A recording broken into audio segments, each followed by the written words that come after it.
Thanks for coming in, Steve. All right, thanks for having me in. And this wonderful outlook of ours. Beautiful. Lots of building work going on out there, and a new railway line coming in, which is great.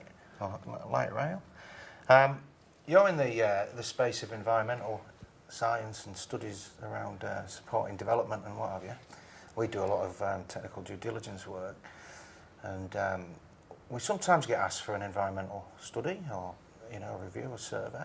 Yep. And there's different levels. Could you just give us an outline of what them different involvements are? So Yeah, for sure. I think that a lot of places do their financial due diligence and legal due diligence, but the environmental is definitely one that definitely gets forgotten at times. So there's anywhere from a very basic desktop type review, a preliminary site investigation, which would generally still have a bit of a walk through the site as well to see if there's any sort of telltale signs that might be missed through the desktop studies, through to a detailed site investigation where we may actually undertake some soil sampling and get them sent off to the lab to have a look at what else might be there. So they're probably the two main types of assessments.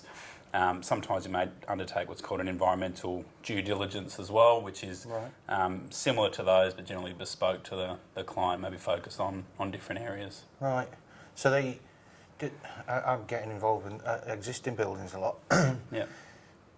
Does a building have to be a certain age, do you think, to instigate a phase, as you know, and I do with phase one? I think especially with building, the issue with the building is a lot of times they're, brand new, but what may have been on the site previously is what's called the ground contamination or the soil contamination. So a lot of times not necessarily the age of the building, but generally what's occurred on the site before. There may have been an old dumping ground for asbestos. There may be an underground storage tank with fuels or petrols or some sort of waste that may have leaked and contaminated the soil or the groundwater. So generally the older the land use is probably the increased risk, but obviously with buildings coming up and coming down may not necessarily be the indicator. Yeah, so it's not necessarily about the property itself, it's where it's located, it's local. Yeah, there's still, the age of the building is still one as well. From an environmental perspective, we're probably more talking a little bit around the soil and groundwater, but the age of a property from an asbestos perspective is definitely one as well. And obviously that was, stopped from use in 2004, so sort of... Is that what it is, Yeah, pre-1980s buildings where that's going to be a risk. Switchboards as well, we see. Not very often now, but and the breaker switches and all that sort of stuff. Yeah, sort of still spotted around. Lots of different spots. Yeah, it's definitely there. Yeah. So I didn't realise that not everybody does it. So do you know how that decision's made?